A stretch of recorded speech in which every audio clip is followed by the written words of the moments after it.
إنما تصيبون العلم بصدقكم مع الله عز وجل.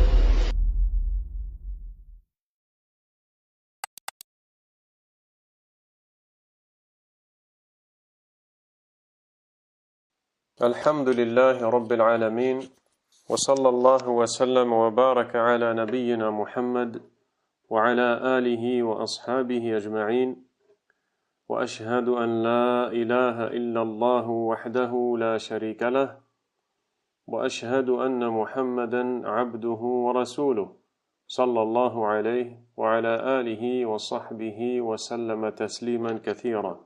أما بعد. Nous voici au 12 Ramadan 1447 de l'hégire de notre prophète Mohammed alayhi salatu wassalam, correspondant au 1er mars 2026. Nous allons aujourd'hui, Inch'Allah ta'ala, dans cette troisième séance, étudier ensemble quelques explications du verset 136 de Sourate Al-Baqarah. Dans ce verset, Allah subhanahu wa ta'ala traite de sujets fondamentaux dans la croyance islamique. Il nous dit قولوا آمنا بالله وما أنزل إلينا وما أنزل إلى إبراهيم وإسماعيل وإسحاق والأسباط وما أوتي موسى وعيسى وما أوتي النبيون من ربهم لا نفرق بين أحد منهم ونحن له مسلمون. Dites, nous avons foi en Allah, nous croyons en Allah, et en ce qu'on nous a révélé, ainsi qu'en ce qu'on a révélé à Ibrahim, Ismaïl, Ishaq, Yaqub et aux tribus, Al-Asbat. Les tribus, ce sont les fils d'Israël. Israël lui-même est Yaqub, qui a eu 12 enfants, et de chacun de ces enfants, des tribus ont été affiliées à eux. Il y a eu donc 12 tribus. Je reprends. Nous croyons en Allah et en ce qu'on nous a révélé, ainsi qu'en ce qu'on a révélé à Ibrahim, Ismaïl, Ishaq, Yaqub et aux tribus. De même qu'en ce qui a été donné à Moussa et Isa, et en ce qui a été donné aux prophètes par leur Seigneur, sans établir entre eux aucune distinction. Et c'est à Allah que nous sommes exclusivement soumis. Ce verset a été choisi par le Cheikh Abdurrahman ibn Nasir ibn Sa'di, rahimahullah ta'ala, dans son ouvrage qui résume l'explication de certains passages du livre d'Allah subhanahu wa ta'ala. Et je vous rappelle que nous sommes dans la première grande thématique de ce livre, qui est une série de versets choisis par l'auteur pour traiter le sujet du fondement de l'islam, de la croyance, du dogme, al-tawhid, al-iman, al-aqida, l'unicité d'Allah subhanahu wa ta'ala, la foi, la croyance islamique. Ce verset a une importance très grande, car le prophète sallallahu alayhi wa sallam le choisissait particulièrement pour justement le réciter dans une prière importante, qui est Sunnatul Fajr, la sunna du Fajr. Comme vous le savez, le musulman, quand il se lève le matin pour la prière de l'aube, lorsque le temps de la prière est entré, il fait 2 unités de prière, 2 rak'a, qui ne sont pas obligatoires mais très fortement recommandées, et il les fait suivre de 2 rak'a qui sont la prière de l'aube, la prière prescrite, l'une des 5 prières de la journée.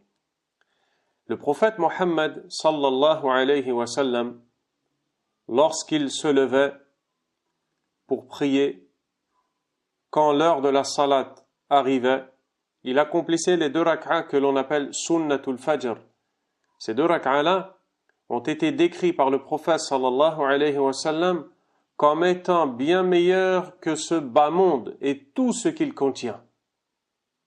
Rak'ata al-fajr khayrun min ad-dunya wa ma fiha. Les 2 rak'a du fajr, de la sunna de la prière de l'aube, sont meilleurs que ce bas monde et tout ce qu'il contient. Que dire alors des 2 rak'at qui viennent après, qui sont celles de la prière de l'aube obligatoire?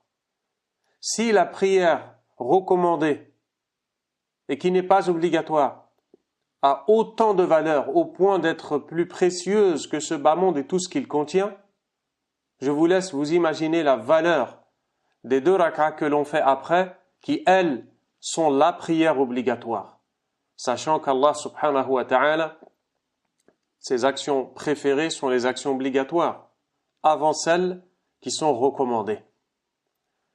Le prophète sallallahu alayhi wa sallam choisissait dans la première rak'a de réciter bien évidemment Suratul Fatiha et de la faire suivre de ce verset-là. Qulu amanna billah, jusqu'à la fin du verset. Dites, nous croyons en Allah. Et à la deuxième rak'a, il récitait, donc ça c'est le 136 de Suratul Baqarah. Et à la deuxième rak'a, il récitait le verset 151 de Surat Al-An'am, les bestiaux, la sourate numéro 6, dans laquelle Allah Azza wa Jal nous dit قُلْ تَعَالَوْا أَتْلُ مَا حَرَّمَ رَبُّكُمْ عَلَيْكُمْ أَلَّا تُشْرِكُوا بِهِ شَيْئًا وَبِالْوَالِدَيْنِ إِحْسَانًا ولا تقتلوا أولادكم من إملاق نحن نرزقكم وإياهم ولا تقربوا الفواحش ما ظهر منها وما بطن ولا تقتلوا النفس التي حرم الله إلا بالحق ذلكم وصاكم به لعلكم تعقلون. Dis, venez, je vais réciter ce que votre Seigneur vous a interdit. Ne lui associez rien. Et soyez bienfaisants envers vos pères et mères. Ne tuez pas vos enfants pour cause de pauvreté. Nous vous nourrissons tout comme eux. N'approchez pas des turpitudes ouvertement ou en cachette. Ne tuez jamais injustement la vie qu'Allah a fait sacrée. Voilà ce qu'Allah vous a recommandé de faire. Peut-être comprendrez-vous. Beaucoup ne connaissent que le fait de réciter dans la première rak'a قُلْ يَا أَيُّهَا الْكَافِرُونَ et dans la deuxième قُلْ هُوَ اللَّهُ أَحَدٌ. Et c'est très bien, c'est une sunna. Mais peu sont ceux qui savent qu'il y a aussi dans la sunna du prophète sallallahu alayhi wa sallam, dans les 2 rak'at de la sunna du Fajr, de réciter dans la première le verset 136 de la Baqarah et dans la deuxième le verset 151 de l'An'am, les bestiaux. Et cela nous est rapporté par l'imam Muslim, d'après Abdullah ibn Abbas, radiyallahu anhuma, qui nous dit كان رسول الله صلى الله عليه وسلم يقرأ في ركعتي الفجر قولوا آمنا بالله وما أنزل إلينا والتي في آل عمران تعالوا إلى كلمة سواء بيننا وبينكم تعالوا إلى كلمة نعم. J'ai confondu un verset. Juste un instant, je vous cherche la traduction du bon verset. Barakallahu fikum. Donc le prophète sallallahu alayhi wa sallam récitait ces 2 surahs, ces 2 versets, pardon. Et comme vous allez le voir, la raison, c'est le sens que ces versets contiennent.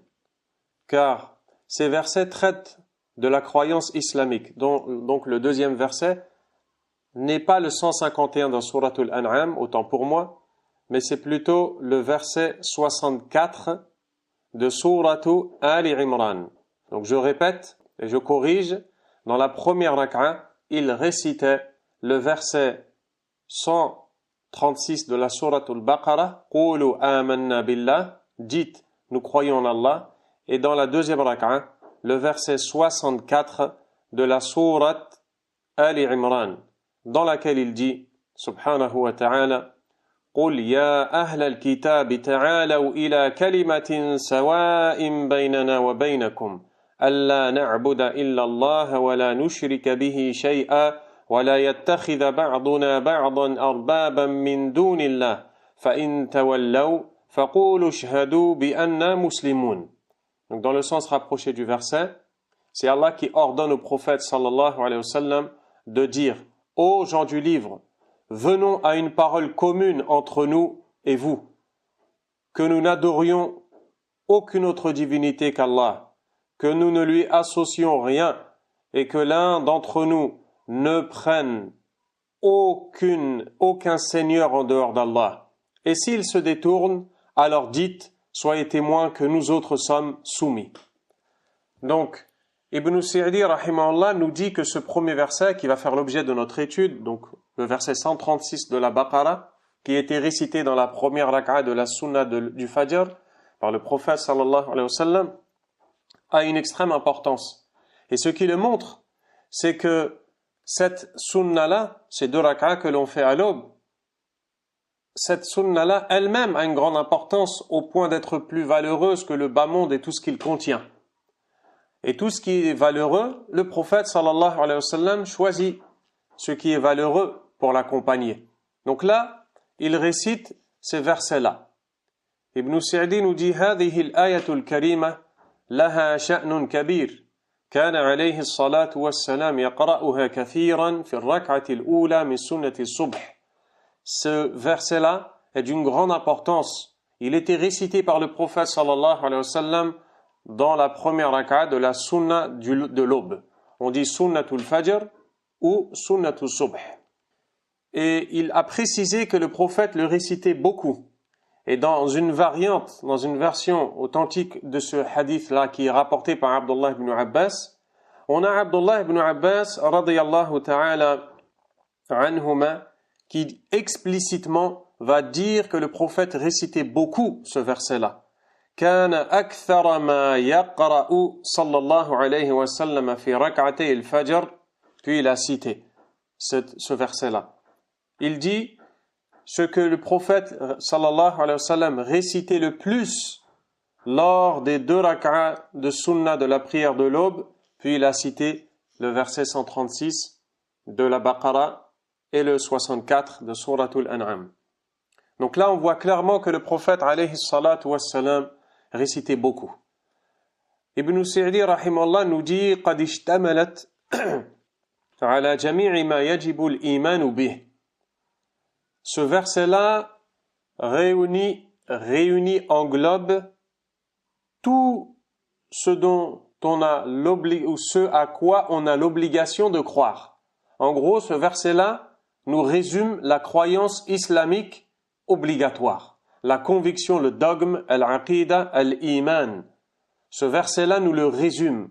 Et le prophète, alayhi salatu wassalam, choisit donc de réciter cela dans les 2 raka'a de la sunna du Fajr. Pourquoi? Pour commencer sa journée en résumant sa croyance, en révisant sa croyance. Allahu Akbar. Et ça, c'est une grande sagesse. Ce qui montre que la aqida, la croyance, on doit tout le temps la réviser. On doit tout le temps la faire revivre dans notre cœur. Ce n'est pas quelque chose qui s'arrête, c'est quelque chose qui se nourrit de manière constante. Ibn Sa'di rahimahullah nous dit فإن الإيمان الشرعي هو تصديق القلب التام وإقراره بهذه الأصول. La foi religieuse, qu'est-ce que c'est? La foi religieuse consiste à la croyance du cœur totale, la conviction totale du cœur et l'acceptation du cœur de ses fondements. Il y a des fondements dans la foi islamique et tu dois les accepter de ton cœur. Tu dois y croire. Quand on dit par exemple croire en Allah, c'est un fondement de la croyance islamique. Croire aux anges, croire aux prophètes, croire aux livres et ainsi de suite. Ce sont des fondements de la croyance islamique. Qu'est-ce que ta foi dans ce sujet-là? Ta foi consiste à ce que ton cœur y croit et s'y soumette pleinement. Et ensuite, cela va faire découler quelque chose. Ibn Sa'di nous dit « Al-mutadammin li'a'mal al-jawarihi wa li'a'mal al-qulub » Et cela sous-entend ou cela appelle ou cela implique, cela comprend les actions des membres ainsi que les actions des cœurs. Car quand on parle de croyance islamique, on ne parle pas d'informations qui sont données ici et là, auxquelles on nous demande de prêter oreille. Non, mais il s'agit de choses auxquelles nous devons croire. Puis cette croyance-là doit nous faire découler des actes. Ces actes-là sont des actes tant apparents que intérieurs. Apparents, c'est-à-dire les actions physiques telles que la prière, le jeûne, le fait de s'acquitter de l'aumône. Et des actions intérieures, c'est-à-dire des actions du cœur, telles que la crainte d'Allah, l'amour d'Allah, l'espoir en Allah, la sincérité, la bonne opinion d'Allah, la confiance en Allah. Toutes ces choses-là sont des actions, mais qui sont dans le cœur. Ibn Sa'di rahimahullah nous dit وَبِهَذَا الْاعْتِبَارِ يَدْخُلُ فِيهِ الْإِسْلَامِ وَتَدْخُلُ فِيهِ الْأَعْمَالُ الصَّالِحَةُ كُلُّهَا.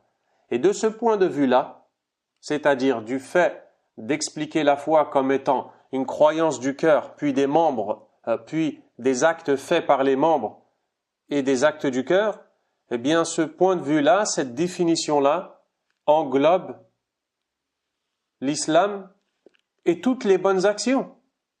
Fahiya iman, car toutes ces choses-là font partie de la foi.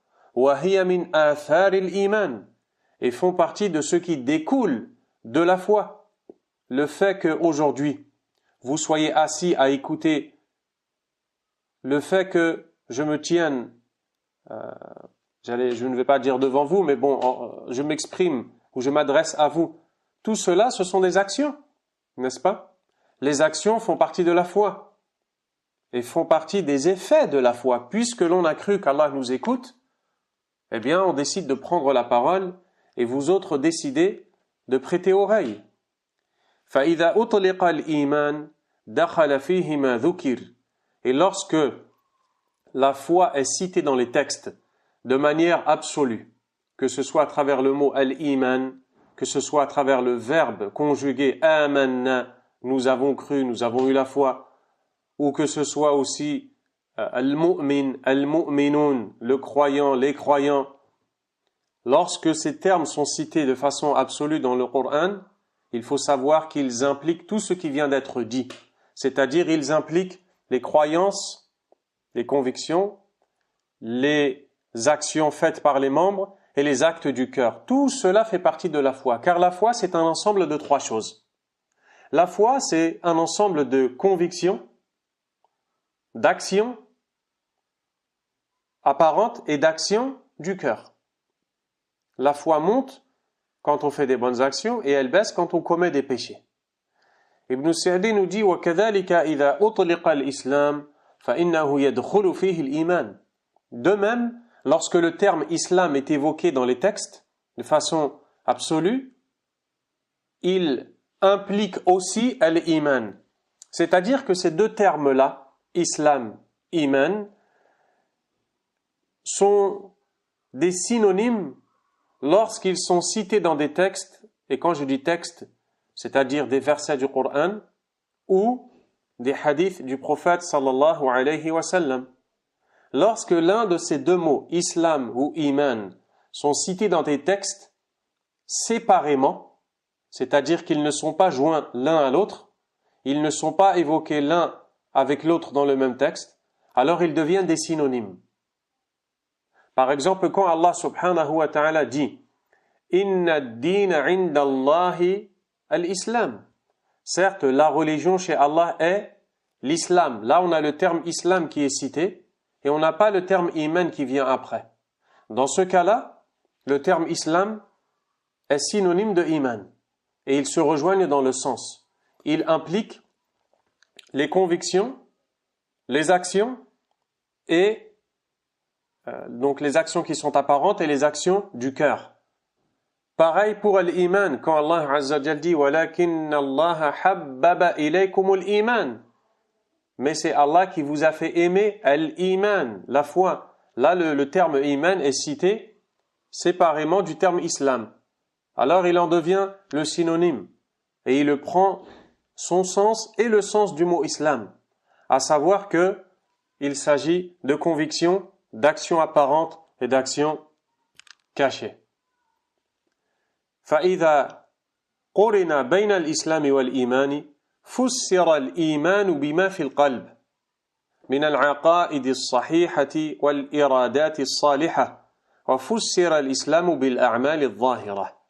Ibn Sa'di nous dit, dès lors que les deux termes sont joints dans un texte, dès lors que les deux mots iman, islam sont réunis dans le même texte, que ce soit un verset ou un hadith, alors on donnera à chacun une explication. Le terme iman désignera ce qui est dans le cœur, les croyances, la conviction, et le terme islam désignera les actions apparentes. Et ça, on le retrouve dans le hadith Jibril.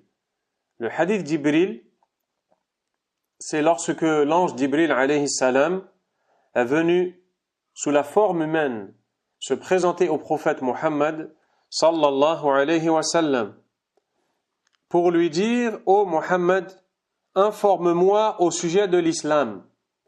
Le prophète sallallahu alayhi wa sallam lui enseigne, répond à sa question, dont il connaissait la réponse d'ailleurs, mais il a posé la question afin de faire entendre la réponse aux compagnons pour leur permettre d'apprendre leur religion. Informe-moi concernant l'islam. Le prophète sallallahu alayhi wa sallam lui indique les 5 piliers de l'islam qui sont tous des actions apparentes. Puis il lui dit: informe-moi au sujet de l'iman, de la foi. Le prophète sallallahu alayhi wa sallam lui indique les 6 piliers de la foi qui sont des convictions.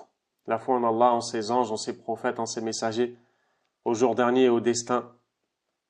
Donc on voit ici que il y a une explication pour l'islam, une explication pour l'iman. Et lorsque le mot islam est cité tout seul dans le texte, il a ces 2 explications qui se réunissent en lui. Et lorsque le mot iman est cité dans un texte seul, il a également le même sens et les 2 explications qui se réunissent en lui. Ça, c'est très important de comprendre ça.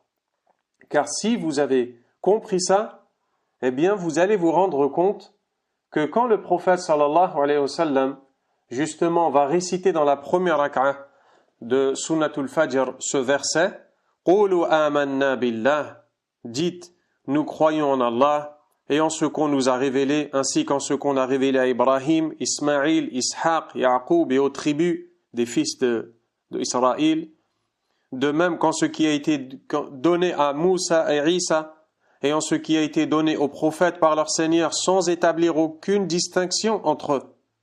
C'est à Allah que nous sommes exclusivement soumis. Et quand vous allez entendre donc le 2e verset qu'il va réciter dans la 2e rak'a, où Allah subhanahu wa ta'ala dit, dans le sens du verset, dit: ô gens du livre, venez à une parole commune entre nous. Quelle est cette parole commune? Qu'on n'adore qu'Allah et qu'on ne lui associe rien, et que les uns d'entre nous ne prennent pas les autres en seigneurs en dehors d'Allah. Et s'ils se détournent, c'est-à-dire ils se détournent de cette parole commune entre nous, فَقُولُوا شْهَدُوا بِأَنَّا مُسْلِمُونَ. Dites alors, soyez témoins que nous sommes soumis. Mais quand vous méditez cela, vous vous rendez compte que dans le premier verset, le prophète alayhi salatu wassalam récite ce qui résume al-iman, la foi du musulman. Et dans le 2e verset, dans la 2e rak'a de la sunna de l'aube, il récite, sallallahu alayhi wa sallam, ce qui résume les actes apparents.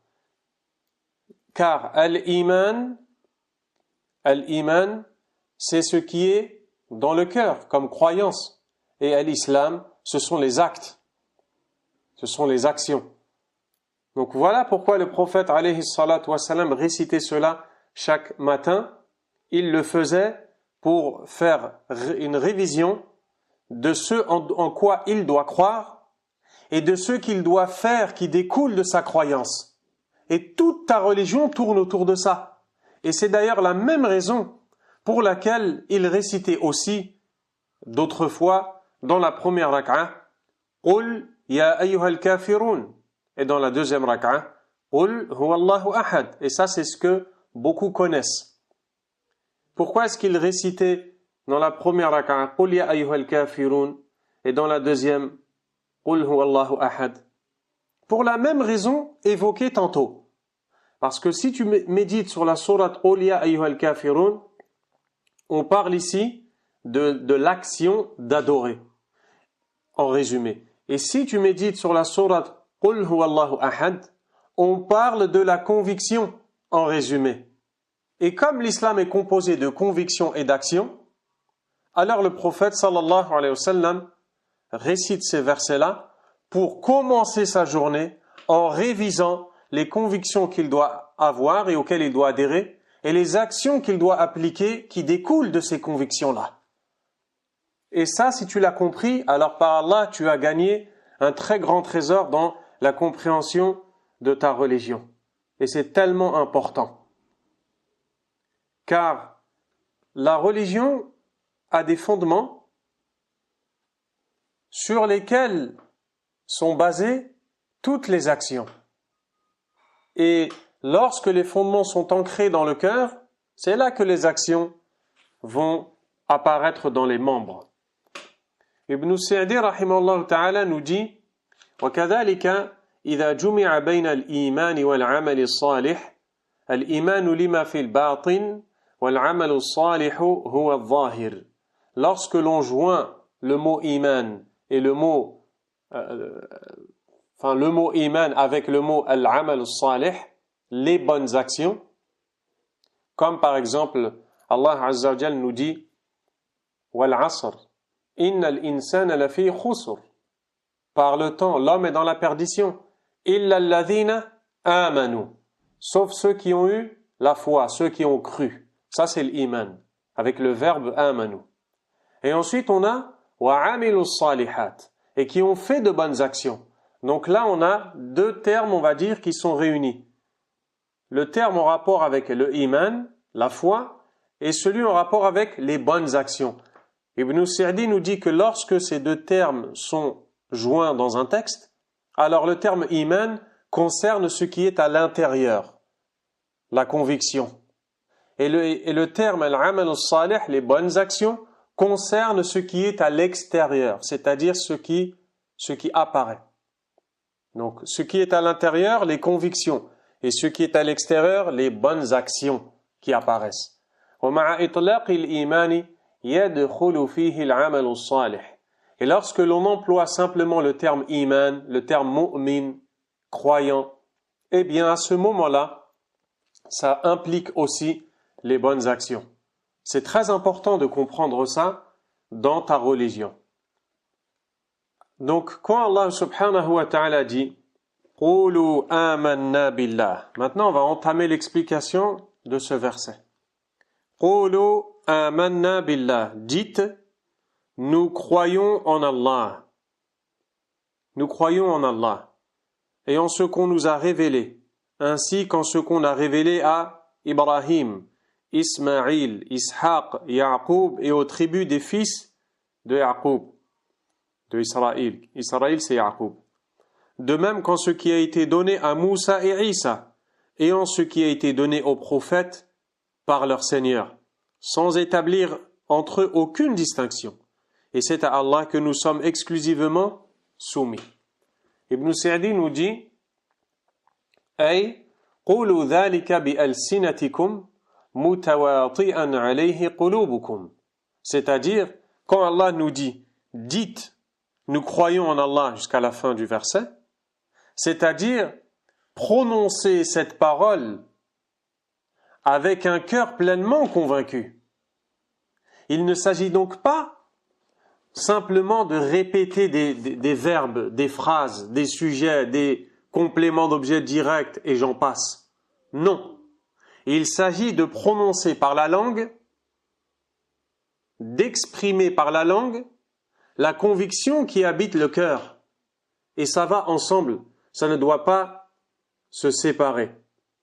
Et les savants qui sont spécialisés notamment dans le tafsir et dans les fondements, nous donnent une règle qui est que lorsque al-qawl idha utliq, lorsque la parole, le fait de dire est cité dans un verset, comme ici, Qulu amanna billah, dites, nous croyons en Allah, eh bien à ce moment-là, ce qui est voulu, c'est le cœur et la langue.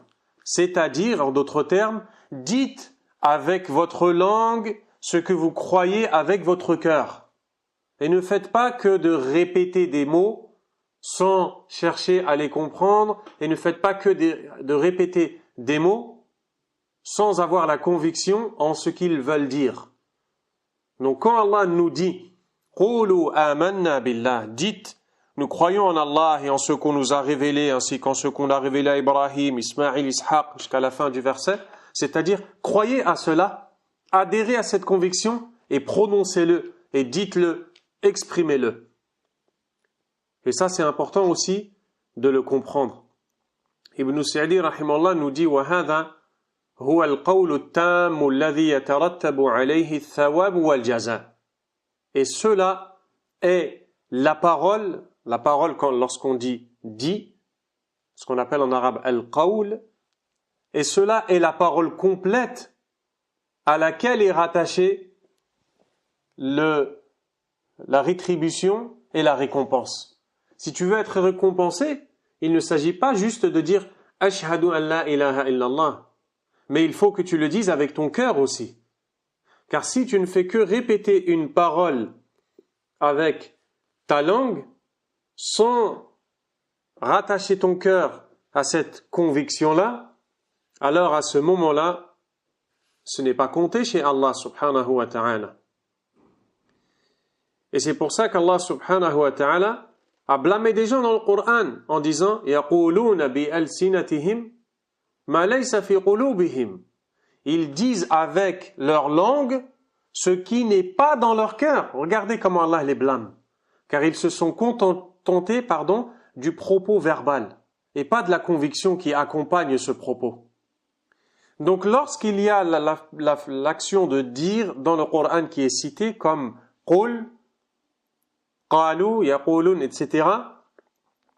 Eh bien, al-qawl, la parole englobe tant bien le cœur que la langue. Et lorsque al-qawl est cité dans les versets rattaché à quelque chose, alors il dépendra de ce à quoi il a été rattaché. Par exemple, quand Allah subhanahu wa ta'ala dit وَيَقُولُونَ فِي أَنفُسِهِمْ لَوْلَا يُعَذِّبُنَ اللَّهُ بِمَا نَقُولُ. Et ils disent en eux-mêmes, pourquoi Allah ne nous a pas châtiés pour ce que nous disons? Ils disent en eux-mêmes. Qu'est-ce que ça veut dire? Ils pensent à quelque chose. Il ne s'agit pas de parler avec la langue là. Donc là, on a l'action de dire qui est citée, mais on a un détail, fi anfusihim, en eux-mêmes. Donc là, on sort de la règle qui nous dit que lorsque dire est cité dans le verset, ça englobe tant bien le cœur que la langue. On sort de cette règle-là et on reste dans ce qui est cité dans le texte. Qu'est-ce qui est cité? وَيَقُولُونَ فِي أَنفُسِهِمْ. Et ils disent en eux-mêmes. Là, on sait que c'est dans leur cœur. C'est pas dans leur langue. Dans l'autre verset, un autre verset, Allah subhanahu wa ta'ala dit يَقُولُونَ بِأَفْوَاهِهِمْ. يَقُولُونَ بِأَفْوَاهِهِمْ. يَقُولُونَ بِأَفْوَاهِهِمْ. Ils disent avec leur bouche. Là, on sait qu'il s'agit de l'action de parler. Juste un instant, j'ai eu un doute sur un verset que je viens de vous citer. Je vais regarder pour être sûr de ne pas me tromper. Donc, en attendant, vous aurez compris que il s'agit ici de comprendre que Naam, je ne me suis pas trompé, alhamdoulilah. Il s'agit ici de comprendre que la parole qu'Allah nous demande de dire ici, dites, nous croyons en Allah, c'est-à-dire prononcez cette parole et adhérez-y avec vos cœurs. Et c'est ça la parole totale, complète, c'est elle qui est récompensée. Car si tu ne fais que prononcer une parole sans y croire, eh bien sache qu'à ce moment-là, tu ne gagnes aucune récompense. Ibn Sa'di nous dit فَكَمَا أَنَّ النُّطْقَ بِاللِّسَانِ بِدُونِ اعْتِقَادِ الْقَلْبِ لَيْسَ بِإِيمَانٍ بَلْ هُوَ نِفَاقٌ فَكَذَلِكَ الْقَوْلُ الخالي من عمل القلب عديم التأثير قليل الفائدة. C'est-à-dire que lorsque l'on dit une parole, je crois en Allah, je témoigne que nulle autre divinité ne mérite l'adoration à part Allah, et ainsi de suite, sans avoir la croyance du cœur, cela n'est pas de la foi, cela est de l'hypocrisie. C'est de l'hypocrisie. Qu'est-ce que c'est l'hypocrite? C'est quelqu'un qui fait mine d'être croyant. Il montre la foi extérieurement et il cache intérieurement tout le contraire en conviction. Pareil pour al-qawl, pareil pour la parole qui est vide de la parole, de l'action du cœur. N'a pas cette parole-là, elle n'a pas d'intérêt, elle n'a pas d'effet. Et là, je vous demande de méditer ce qui va suivre. Ibn Sa'di, rahimahullah ta'ala, va nous enseigner quelque chose d'extrêmement important. Il dit, je cite, وَفِي قَوْلِهِ قُولُوا إشارة إلى الإعلان بالعقيدة والصدع بها والدعوة لها إذ هي أصل الدين وأساسه. Et lorsqu'Allah nous dit قولوا, dites, donc Allah nous dit de dire, d'exprimer notre croyance, n'est-ce pas? Ibn Sa'di nous dit, c'est une allusion au fait qu'il faut exprimer au grand jour sa croyance et qu'il faut appeler les gens à celle-ci, car c'est la base et le fondement de la religion. Dites, qulu, dites-le, dites que vous êtes croyants, dites que vous croyez en Allah seul et sans associé, subhanahu wa ta'ala. Ça c'est le premier point. Le deuxième point, wa fi qawlihi amanna. Donc quand on a dit dans le verset dites, nous croyons en Allah, wa ma ashbahaha min al-ayat التي يضاف الفعل فيها إلى ضمير الجمع إشارة إلى أنه يجب على الأمة الاعتصام بحبل الله جميعا والحث على الائتلاف والنهي عن الافتراق وأن المؤمنين كالجسد الواحد عليهم السعي لمصالحهم كلها جميعا والتناصح التام. Lorsqu'Allah Azza wa Jal nous dit justement de dire Amanna, nous croyons, nous autres, les musulmans, les croyants, nous croyons. Il a conclu de ce passage-là un point important, qui est que tous les versets qui ressemblent à celui-ci, nous croyons, nous appellent à s'unir, à se réunir. Nous ne devons pas être divisés. Nous devons être des croyants. Nous devons croire en Allah, en ses anges, en ses livres. Nous devons croire en ce qui a été révélé aux prophètes avant Mohammed alayhi salatu wassalam. Nous devons croire au jour dernier. Nous devons croire au destin. Nous devons croire au fondement de la religion. Et c'est ça même qui nous réunit et qui fait de nous des frères croyants, qui sont à l'image d'un seul et même corps. Lorsqu'un membre est touché, tout le corps devient fiévreux, parce que le corps est une seule et même chose. Et cela aussi nous indique qu'il n'y a d'union réelle qu'autour de la croyance authentique. Si l'on veut être unis, eh bien nous devons adhérer à la même conviction. Laquelle? Celle qui est révélée par Allah dans son livre, subhanahu wa ta'ala, et que nous est enseignée par le prophète Mohammed sallallahu alayhi wa sallam. La bonne croyance, al-iman, al-sahih, c'est ça, c'est ça qui réunit les cœurs divisés. Et rien d'autre que ça ne peut réunir les cœurs divisés. C'est d'avoir la même croyance. Ibn Sa'di nous dit ensuite, وفيه دلالة على جواز إضافة الإنسان إلى نفسه الإيمان على وجه التقييد بأن يقول أنا مؤمن بالله كما يقول آمنت بالله بل هذا الأخير من أوجب الواجبات. De même qu'il y a dans ce verset قولوا آمنا بالله, dites nous croyons en Allah, il y a l'autorisation pour la personne de s'affilier à la foi en rattachant la foi à quelque chose, comme le fait de dire je crois en Allah, je suis croyant en Allah, je suis croyant au paradis, je suis croyant aux anges, je suis croyant au Coran. Ça, il n'y a aucun problème à dire je suis croyant quand on le rattache à quelque chose. Je crois en Allah, au pilier de la foi, je suis croyant de toutes ces choses-là, il n'y a aucun problème. Par contre, de dire de manière absolue je suis un mu'min, je suis un mu'min, sans le rattacher à quelque chose, c'est ça qui pose problème. Pourquoi? Parce que quand l'on dit je suis mu'min, mu'min un croyant, je suis mu'min, sans le rattacher à quelque chose, c'est comme si on se vantait. C'est comme si on disait qu'on avait la foi complète, qu'on avait la foi totale.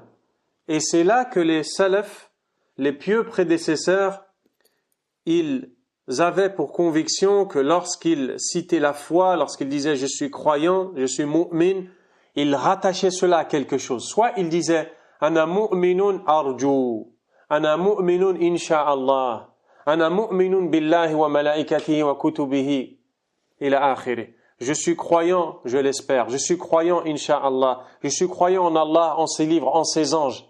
Mais il ne disait pas comme ça, je suis croyant de façon absolue. Je suis mu'min de façon absolue.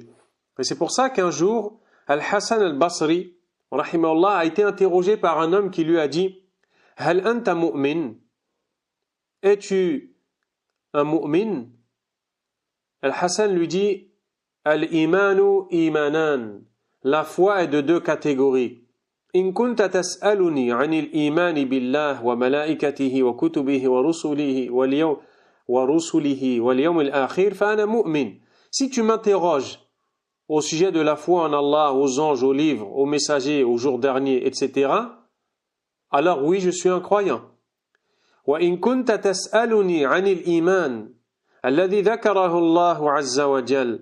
Et si tu m'interroges au sujet de la foi qui a été citée par Allah subhanahu wa ta'ala dans le verset innamal mu'minun alladhina idha dhukira Allah wajilat qulubuhum wa idha tuliyat alayhim ayatuhu zadatuhum imanan wa ala rabbihim yatawakkalun, où Allah subhanahu wa ta'ala dit les croyants sont seuls ceux qui, lorsque le nom d'Allah est évoqué, leurs cœurs frémissent, et quand ces versets leur sont récités, ils ne font que augmenter leur foi, et en leur Seigneur ils placent totalement leur confiance.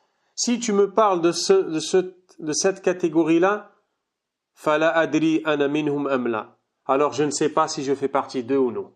Subhanallah. Al-Hassan al-Basri, rahimahullah ta'ala, qui fait partie des gens connus dans la foi, dans la crainte d'Allah, dans la sagesse, dans la science. Quelqu'un lui dit, est-ce que tu es mu'min?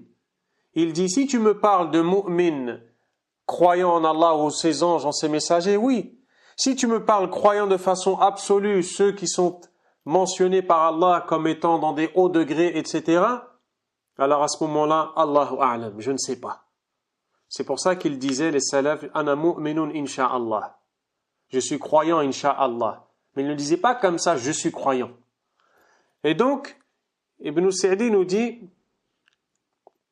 كما أمر الله به أمرا حتما بخلاف قول العبد أنا مؤمن ونحوه فإنه لا يقال إلا مقرونا بالمشيئة لما فيه من تزكية النفس لأن الإيمان المطلق يشمل القيام بالواجبات وترك المحرمات. Car le fait de citer la foi de façon absolue, je suis croyant, j'ai la foi comme ça de façon absolue, eh bien, la foi englobe le fait de faire les obligations et de délaisser les interdits. Donc c'est comme si tu disais, moi je fais toutes les obligations, je délaisse les interdits. Tu te fais des éloges. فَهُوَ كَقَوْلِهِ أَنَا مُتَّقٍ أو ولي أو من أهل الجنة. C'est comme si tu disais, je suis pieux, je suis allié d'Allah, je suis parmi les gens du paradis. Ce n'est pas bon.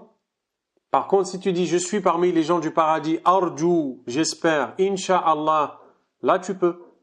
وهذا التفريق بين مذهب وهذا التفريق هو مذهب محققي أهل السنة والجماعة. Et cette différence-là dans le fait de se décrire comme croyant en le rattachant à quelque chose, eh bien, c'est la méthodologie des savants de la sunna. Donc, quand on dit « Qulu amanna billah » dites « Nous avons foi en Allah ». C'est-à-dire, nous dit Ibn Sa'di, « Wahidun ahadun fardun samad muttasifun bikulli sifati kamal munazzahun an kulli naqs mustahiqqun li ifradihi bil'ubudiyyati kulliha wa huwa yatadammanu l'ikhlas at-tam » Nous croyons en Allah. Qu'est-ce que ça veut dire nous croyons en Allah? Nous croyons qu'il est seul, unique, subhanahu wa ta'ala. C'est le Seigneur vers lequel nous devons tous revenir. Il est décrit par les caractéristiques, les attributs parfaits, complets. Il est exempt de toute imperfection. Et il mérite l'adoration qui est son droit, subhanahu wa ta'ala. Et il mérite la sincérité totale. Donc quand tu dis que on croit en Allah, subhanahu wa ta'ala, ça sous-entend tout ce que tu viens d'entendre. Je crois qu'Allah, subhanahu wa ta'ala, est le Seigneur. Je crois qu'Allah mérite l'adoration. Je crois qu'il est parfait dans ses noms et attributs. Et cela implique la sincérité. Qulu amanna billah wa ma unzila ilayna. Nous croyons en Allah et en ce qu'on nous a révélé, en ce qui a été descendu vers nous.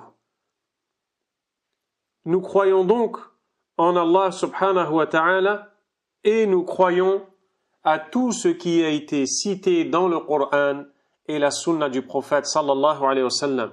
Car ce qui a été descendu vers nous, la révélation, c'est deux choses, le Coran et la sunna. Au même titre que le Coran, la sunna a été révélée par Allah subhanahu wa ta'ala. Le prophète sallallahu alayhi wa sallam ne parle pas sous l'effet de la passion dans sa religion. Allah subhanahu wa ta'ala a dit de lui وَمَا يَنْطِقُ عَنِ الْهَوَى إِنْ هُوَ إِلَّا وَحْيٌ يُوحَى. Et il ne parle pas sous l'effet de la passion, mais ce n'est qu'une révélation qui lui est faite. Également, il nous dit alayhi salatu wassalam أُوتِيتُ الْقُرْآنَ وَمِثْلَهُ مَعَهُ. On m'a donné le Coran et son semblable avec. Et son semblable, c'est la sunna. Donc nous devons croire à tout ce qui est cité dans le Coran et dans la sunna. Car c'est ça qui a été descendu sur nous, c'est ça qui nous a été révélé. Comme Allah subhanahu wa ta'ala a dit وَأَنزَلَ اللَّهُ عَلَيْكَ الْكِتَابَ وَالْحِكْمَةِ. Et Allah a fait descendre vers toi le livre et la sagesse. La sagesse, c'est la sunna. Et comme il dit aussi وَأَنزَلْنَا إِلَيْكَ الذِّكْرَ لِتُبَيِّنَ لِلنَّاسِ مَا نُزِّلَ إِلَيْهِمْ. Et on a fait descendre vers toi le rappel. Le rappel, c'est le Coran. لِتُبَيِّنَ لِلنَّاسِ, afin que tu démontres aux gens مَا نُزِّلَ إِلَيْهِمْ, ce qui leur a été descendu. Donc ce verset réunit le Coran et la sunna. On a fait descendre vers toi le rappel, ça c'est le Coran. Afin que tu démontres aux gens ce qui leur a été descendu, ça c'est la sunna. C'est avec la sunna que tu vas montrer aux gens comment comprendre ce Coran, comment appliquer ce Coran. Et ça répond justement à un groupe égaré dans la conviction, dans la croyance, que l'on appelle al-Qur'aniyun, les Coranites, qui disent « Nous ne nous référons que au Coran, et rien d'autre que ça. » Et eux n'acceptent pas les hadiths. Alors qu'Allah subhanahu wa ta'ala nous enseigne que le prophète sallallahu alayhi wa sallam ne parle pas sous l'effet de la passion et que ce n'est qu'une révélation qui lui est faite. Et Allah nous oblige, nous ordonne de prendre la révélation et de l'accepter. Et la révélation est tant bien le Coran que la parole du prophète alayhi salatu wassalam. Comment pourrait-on dire alors on ne se base que sur le Coran? Et si on ne se base que sur le Coran, est-ce que dans le Coran, le nombre de rak'a que tu fais dans ta prière est détaillé? Est-ce que dans le Coran, il y a les détails précis de la zakat, les détails précis du hajj? Non. Où est-ce qu'on les a pris tout ça? On les a pris dans la sunna. Autre chose encore, quand Allah subhanahu wa ta'ala nous ordonne d'obéir au prophète alayhi salatu wassalam, si on dit qu'on ne se réfère qu'au Coran, eh bien on a rejeté cet ordre. Parce que quand Allah nous ordonne d'obéir au prophète alayhi salatu wassalam, eh bien cela sous-entend de manière claire que Allah azza wa jal allait faire en sorte que les paroles du prophète alayhi salatu wassalam soient préservées pour qu'on puisse appliquer l'ordre d'Allah d'obéir aux ordres du prophète alayhi salatu wassalam. Donc, si on dit qu'il n'y a pas de sunnah, c'est comme si on avait dit qu'il n'y a pas d'islam. Alors, chers musulmans, prenez garde aux Qur'aniyoun, aux Coranites, car ils sont dans un égarement évident. Et ils sont troublés dans leurs croyances. Ibn Sa'di, rahimallah, nous dit ensuite, فَيَدْخُلُ فِي هَذَا الْإِيمَانُ بِمَا تَضَمَّنَهُ كِتَابُ اللَّهِ وَسُنَّةُ رَسُولِهِ من أسماء الله وصفاته وأفعاله وصفات رسله واليوم الآخر والغيوب كلها والإيمان بما تضمنه الكتاب والسنة أيضا من الأحكام الشرعية الأمر والنهي وأحكام الجزاء وغير ذلك.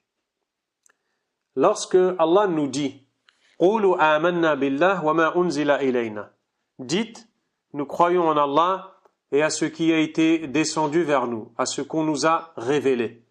Eh bien, ça implique aussi de croire à tout ce qui est cité dans le Coran et dans la sunna du prophète alayhi salatu wassalam comme nom et attribut d'Allah, comme caractéristiques des messagers d'Allah, comme caractéristiques du jour dernier, des choses relatives à l'invisible. La foi au livre en Allah et la foi à la sunna, ça implique tout cela. Et c'est dans ce qui a été révélé qu'on va apprendre qui est Allah, qu'on va connaître les noms, les attributs de notre Seigneur. Pas de notre raisonnement, de nos idées, de nos points de vue. Car cela relève de l'invisible.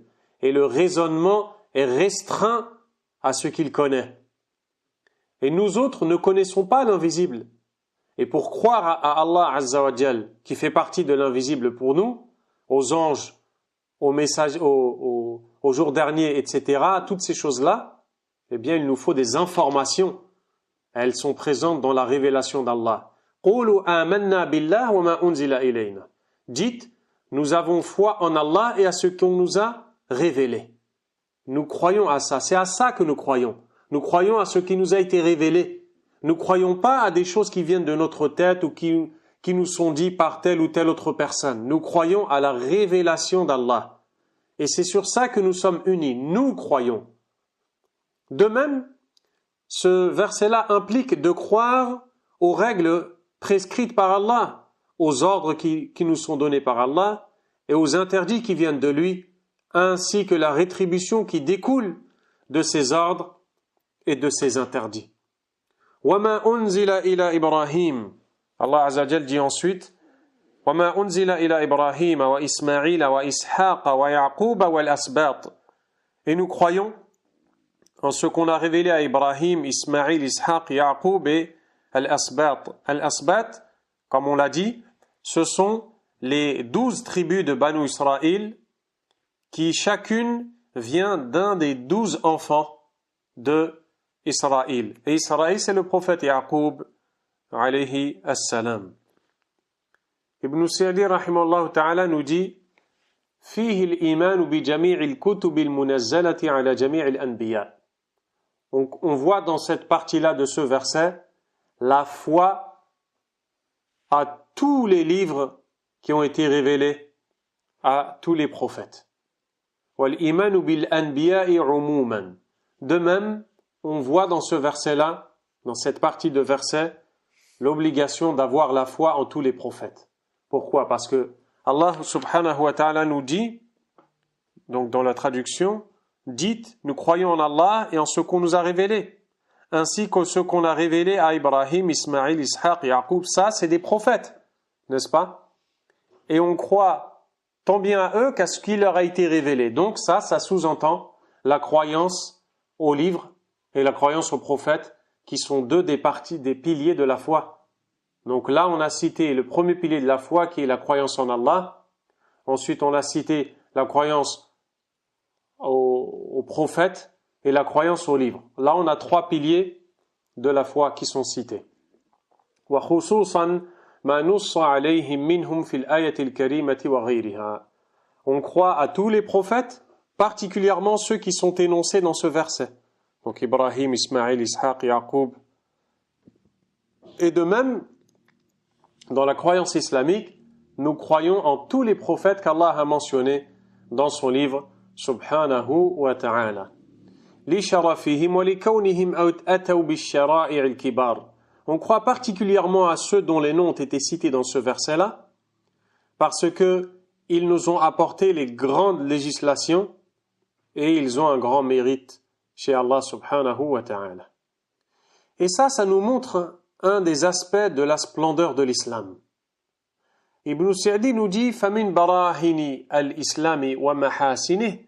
Parmi les preuves de la splendeur de l'islam, وَأَنَّهُ دِينُ اللَّهِ الْحَقِّ, et que c'est la religion de vérité chez Allah subhanahu wa ta'ala, le fait qu'Allah nous ait ordonné de croire et d'avoir foi à l'ensemble des livres révélés par Allah subhanahu wa ta'ala et des messagers qui ont été envoyés par lui. Et ça, c'est une particularité qui nous distingue, nous autres, les musulmans, des autres communautés, comme par exemple les gens du livre, comme par exemple les chrétiens ou les juifs qui croient à certains prophètes, auxquels nous autres aussi nous croyons, mais qui mécroient à d'autres. Ils ne croient pas, par exemple, au prophète Mohammed, alayhi salatu wassalam. Ils ne croient pas à tous les prophètes. Et c'est ça qui nous distingue d'eux et qui montre la perfection de notre religion, car nous croyons à tous les prophètes. Et d'ailleurs, nous avons pour conviction que mécroire à un seul des prophètes, chez Allah subhanahu wa ta'ala, est considéré comme mécroire à l'ensemble. Et la preuve en est la parole d'Allah subhanahu wa ta'ala qui dit كَذَّبَتْ قَوْمُ نُوحٍ الْمُرْسَلِينَ. Le peuple de Nuh a mécru aux prophètes, prophètes au pluriel. Le peuple de Nuh a mécru aux messagers, pour être plus précis. Et il faut savoir que le premier messager, c'est bel et bien Nuh alayhi salam. Car dans Sahih al-Bukhari, dans le hadith rapporté par Anas ibn Malik, le prophète sallallahu alayhi wa sallam nous explique que le jour dernier, les gens iront voir Nuh alayhi salam pour lui demander d'intercéder pour qu'il fasse commencer le jugement. Et c'est Adam alayhi salam qui dira aux gens Itu Nuhan awwala rasulin ba'athahu Allahu ila ahli al-ard. Allez voir Nuh, le premier messager envoyé par Allah aux gens de la terre. Donc c'est le premier messager. Le peuple de Nuh a été décrit dans le verset que vous venez d'entendre, كَذَّبَتْ قَوْمُ نُوحٍ الْمُرْسَلِينَ. Le peuple de Nuh a démenti les messagers. Alors qu'à leur époque, il n'y a qu'un messager, c'est Nuh alayhi salam, et qu'en plus de cela, c'est le premier. Il n'y a pas de messager avant lui. Et le fait qu'ils aient mécru en lui a été donc considéré par Allah subhanahu wa ta'ala comme égal au fait de mécroire à tous les messagers. Donc parmi les caractéristiques de notre religion, c'est que nous croyons à tous les messagers. Et toute personne qui prétendrait être dans la religion de vérité, comme les gens du livre, mais qui ne croirait pas à l'un ou plusieurs des messagers, eh bien, ils ne seraient pas dans la religion de vérité. Et au contraire, ils sont contradictoires, car ils mécroient à une partie et ils croient à une partie. La partie dans laquelle ils mécroient vient démentir la partie dans laquelle ils croient. Car s'ils croyaient en la première partie, ils auraient cru à la partie restante. وَلِهَذَا أَخْبَرَ عَنْهُمْ أَنَّهُمُ الْكَافِرُونَ حَقًّا. Et c'est pour ça qu'Allah subhanahu wa ta'ala nous informe en disant qu'ils sont les véritables kafiroun, parce qu'ils sont les véritables mécréants, parce qu'ils n'ont pas cru en tout ce qu'Allah a révélé. وأنه لا سبيل يسلك إلى الله إلا سبيل الإيمان بجميع الرسل وبجميع الكتب المنزلة على الرسل. Et il n'y a d'autre voie menant à Allah que celle de croire à l'ensemble des livres et l'ensemble des messagers. Quand Allah subhanahu wa ta'ala dit dans la suite du verset وَمَا أُوتِيَ النَّبِيُّونَ مِنْ رَبِّهِمْ, donc de même que ce qui a été donné à Moussa et Isa et en ce qui a été donné aux prophètes par leur Seigneur. Là, il y a quelque chose de très important ici. Ibn Sa'di nous dit Burhanun ala anna al-anbiya'a wasa'itu bayna Allah wa bayna khalqihi fi tablighi dinihi. Il y a une preuve que les prophètes ne sont que des intermédiaires entre Allah et ses créatures et qu'ils ont pour mission de transmettre la religion d'Allah. Nous croyons aux prophètes, nous croyons à ce qui a été donné aux prophètes par leur Seigneur. Nous n'adorons pas les prophètes, mais nous prenons des prophètes les informations qu'ils nous donnent de leur Seigneur, qui viennent de leur Seigneur, et qui nous permettent d'adorer ce Seigneur, subhanahu wa ta'ala. Car ils ne font que transmettre ce qu'Allah leur a révélé. وَأَنَّهُ لَيْسَ لَهُم مِّنَ الْأَمْرِ شَيْءٍ. On comprend donc qu'ils ne possèdent rien de l'affaire. Les prophètes ne doivent pas être adorés. Ils ne doivent pas être invoqués. Ils ne doivent pas être vénérés comme on doit vénérer Allah subhanahu wa ta'ala. Ils sont des intermédiaires. Et nous prenons d'eux ce qu'Allah leur donne subhanahu wa ta'ala.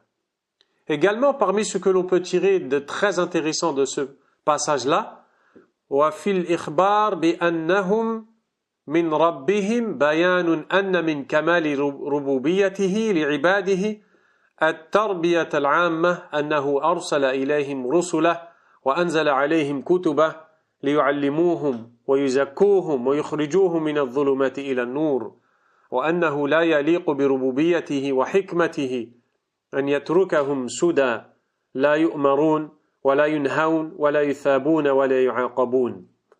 Il nous dit aussi que dans cette partie-là, وَمَا أُوتِيَ النَّبِيُّونَ مِنْ رَبِّهِمْ, et en ce qui a été donné aux prophètes par leur Seigneur, رَبِّهِمْ, il y a ici une allusion quant au fait que la seigneurie d'Allah, ce que l'on appelle ar-rububiyyah, eh bien, la seigneurie d'Allah, il fait partie de cette seigneurie.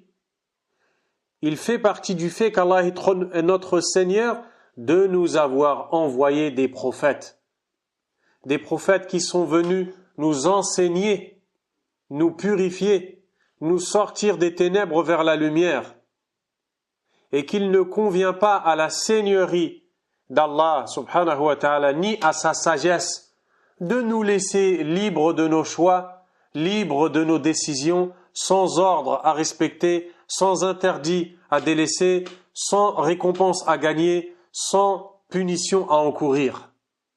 Ce n'est pas possible de vivre sans conviction de cette façon-là.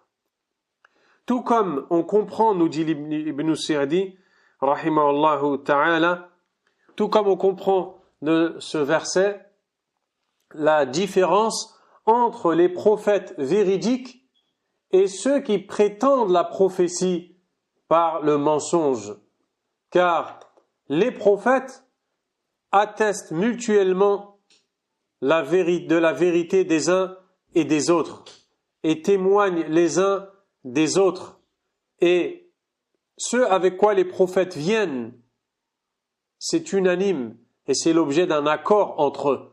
Ils sont venus tous pour appeler à l'unicité d'Allah, subhanahu wa ta'ala. Ils sont venus appeler à l'unicité, à l'adoration d'Allah seul et sans associé. Mais c'est leur manière d'appliquer cela qui va différer, leur manière de prier, leur manière de jeûner, leur manière, en gros, d'exprimer à travers des actes qui leur sont propres la conviction qui est commune entre eux. Ibn Sa'di nous dit, quant aux menteurs, ils se contredisent dans les informations qu'ils donnent, dans leurs ordres, dans leurs interdictions. Et ensuite il dit فَلَمَّا بَيَّنَ تَعَالَى جَمِيعَ مَا يَجِبُ الْإِيمَانُ بِهِ عُمُومًا وَخُصُوصًا وَكَانَ الْقَوْلُ لَا يُغْنِي عَنِ الْعَمَلِ قال وَنَحْنُ لَهُ مُسْلِمُونَ. Allah conclut le verset en disant que l'on doit dire وَنَحْنُ لَهُ مُسْلِمُونَ, et c'est à Allah que nous sommes exclusivement soumis. Après avoir cité dans le début du verset ce qui est en rapport avec la conviction, nous avons foi en Allah, en ce qui nous a été révélé, en ce qui a été révélé aux prophètes, nous croyons aux prophètes, nous ne faisons pas de distinction entre eux, tout ça c'est la conviction. Le verset se termine comment? وَنَحْنُ لَهُ مُسْلِمُونَ, et nous nous sommes soumis exclusivement à lui. Ça c'est les actions. Donc, la croyance implique des actions. Si tu es vraiment croyant, tu seras soumis par des actions. C'est-à-dire, nous nous soumettons à lui, à sa grandeur, à son immensité. Nous nous soumettons à lui par son adoration. De notre cœur, de notre intérieur et de notre apparent.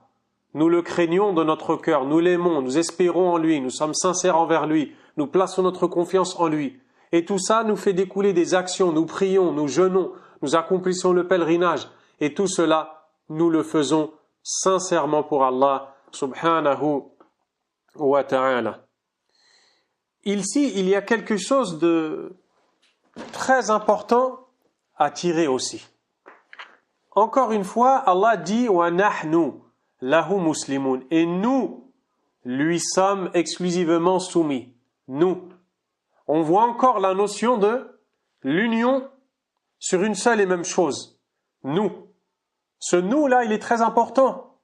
Nous, tous ensemble, lui sommes soumis exclusivement. Si on veut vraiment s'unir, alors il faut se soumettre à Allah, subhanahu wa ta'ala, par l'unicité dans l'adoration. Il ne faut adorer que lui seul. Et c'est le seul moyen de s'unir. Également, Allah subhanahu wa ta'ala va terminer, là on est dans le verset 136 de Surat al-Baqarah.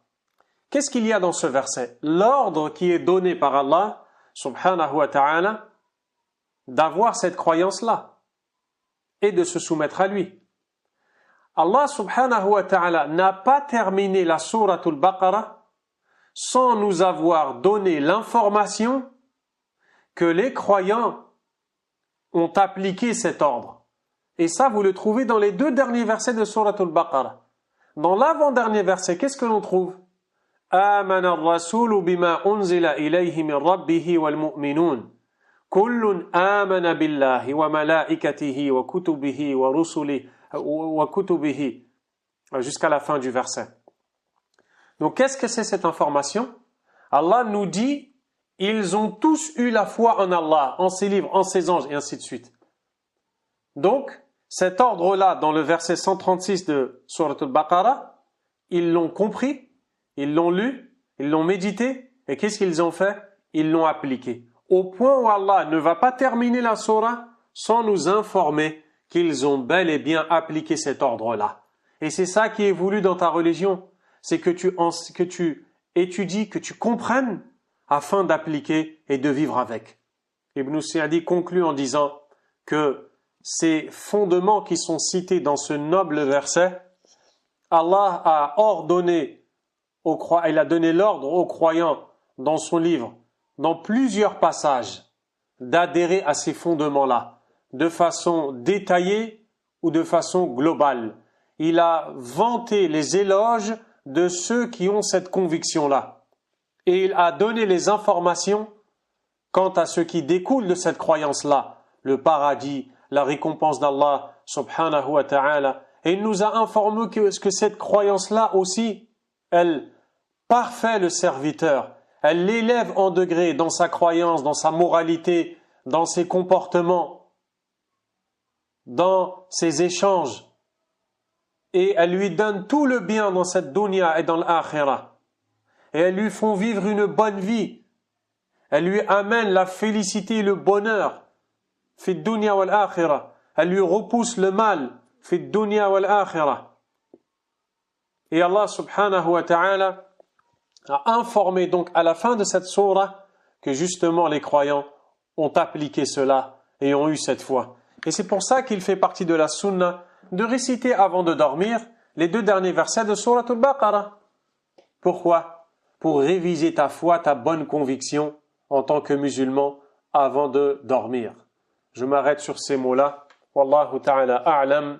Et j'encourage mes frères, mes sœurs à apprendre par cœur ce verset-là, le verset 136 de la Sourate al-Baqarah et le verset 64 de Sourate al-An'am.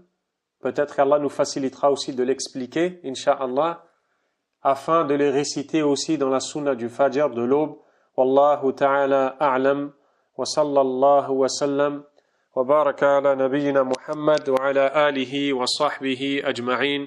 Wassalamu alaykum wa rahmatullahi wa barakatuh. إنما تصيبون العلم بصدقكم مع الله عز وجل.